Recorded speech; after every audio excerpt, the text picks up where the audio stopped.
Baik, hari ini kita akan masuk chapter 9 iaitu differentiation. So, kamu ada beberapa subtopik. So, yang pertama adalah 9.1 iaitu derivative of a function. So, yang pertama adalah derivative from first principle. Ini akan melibatkan limit yang kamu dah belajar pada chapter 8 hari itu.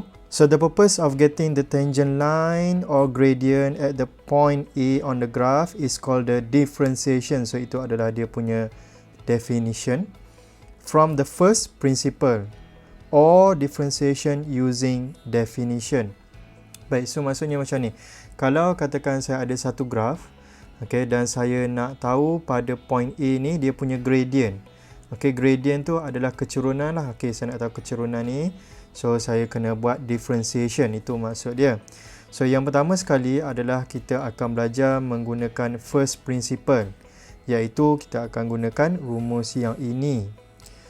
Okay, so jalan kerja dia akan panjang sikit tapi should be okay, kamu boleh buat ni. Kemudian satu lagi adalah derivative of a function at any point x equals to a. So yang ini kita akan gunakan rumus yang ini.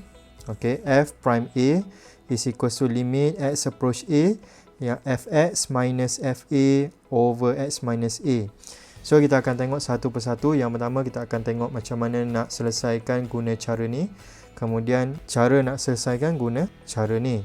So kita pergi kepada example 1 untuk selesaikan soalan ni menggunakan first principle dahulu. Kemudian baru kita pergi kepada example 2. Yang pertama tengok dulu beza dia. Yang ini dia tak ada bagi point apa-apa. Di sini dia ada bagi point. So yang ini kita akan gunakan rumus yang ini. Yang bagi point ni kita akan gunakan rumus yang ini. So kita pergi kepada example 1 dahulu. Okay, example 1, soalan A. Yang pertama kita kena ingat ini rumus yang kita akan gunakan. So dalam rumus ni kita ada fx dan kita ada fx plus h. So kita akan cari dulu fx plus h. So kita akan buat macam ni. 5, ini x ni, tempat x ni akan jadi x plus h plus 4. So kita akan dapat 5x tambah 5h tambah 4. Kemudian kita akan masukkan yang pertama dan yang kedua ni dalam kita punya rumus di sini. So kita akan buat f prime x adalah sama dengan limit h approach 0. Ini akan jadi 5x tambah 5h tambah 4. Tolak dengan fx. Fx adalah 5x tambah 4 over h. So yang ini kita akan simplifykan yang numerator ni. So dia akan jadi 5x tolak dengan 5x jadi kosong. 4 tolak 4 akan jadi kosong. So kita akan dapat 5h over h sahaja. So ini simplifykan lagi, kita boleh potong h tu. So kita akan dapat 5. So ini automatically kita akan dapat jawapan dia adalah sama dengan 5. Sebab limit h approach 0 constant adalah sama dengan constant. So kita dah selesai untuk example A. Jawapan dia adalah 5. Kita pergi kepada example B. Okey, untuk example B kamu ada fx adalah sama dengan x square. So kita akan cari dulu f x plus h. So ini akan jadi x plus h square. So dia akan jadi f prime x adalah sama dengan limit h approach 0. fx plus h adalah x plus h square minus x square over h. So kita akan expand yang ini. So kita akan dapat limit h approach 0 x square plus 2hx plus h square minus x square over h. So yang ini kita akan dapat limit h approach 0. Baik, so ini kita akan dapat 2hx plus h square over h. So sekarang ni bila saya substitute kosong terus, saya akan dapat 0 over 0. Meaning that kita kena buat something dengan kita punya expression di sini. So kita akan factorizekan h tu keluar. Kita akan dapat 2x plus h over h. So bila macam ni kita boleh potong tu h tu. So kita akan dapat 2x plus h. Kemudian kita akan gantikan h ni dengan kosong. So kita akan dapat 2x plus 0. So ini jawapan dia akan jadi 2x. Okay, so selesai untuk soalan B, iaitu kita differentiate fx ni menggunakan first principle. So kalau kamu perasan ini, kalau kita straight away kita tak guna first principle, kita akan dapat f prime x adalah sama dengan 2x.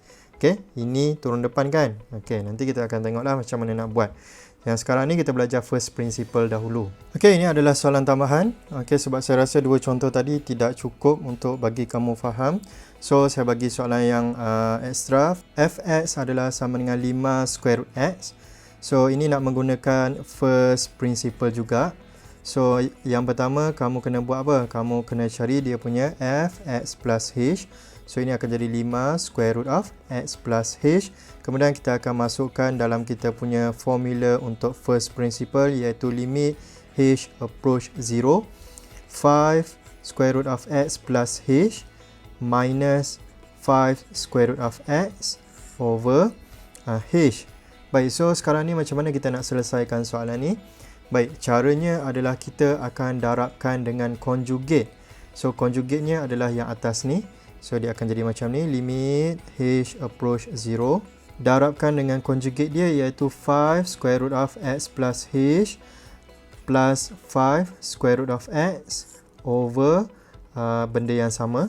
Kemudian kita akan expand kan. So, bila expand, kita akan expand yang atas sahaja, yang bawah jangan expand. So, dia akan jadi limit h approach 0.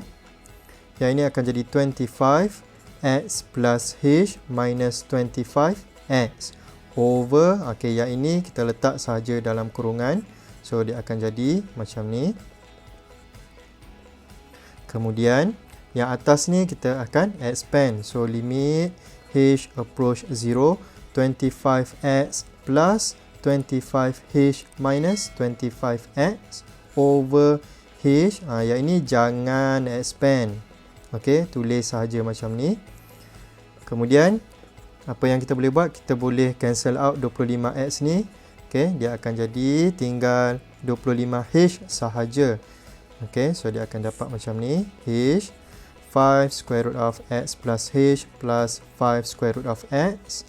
Kemudian kita boleh cancel out h tu. So kita akan dapat limit h approach 0, 25 over 5 square root of x plus h plus 5 square root of x. Kemudian kita akan gantikan h ni dengan kosong. So kita akan dapat 25 per 5 square root of x tambah kosong tambah 5 square root of x. So yang ini, kalau kamu perasan, bila saya substitute nilai, saya terus tak tulis limit tu kat sini. Okay, so tolong ingat.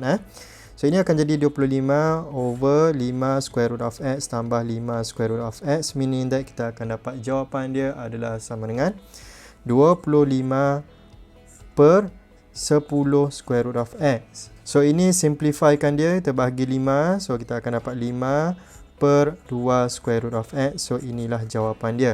So bagi soalan macam ni, ingat kita akan darab dengan dia punya conjugate. Okay, conjugate di sini. Kalau dia ada square root. Okay.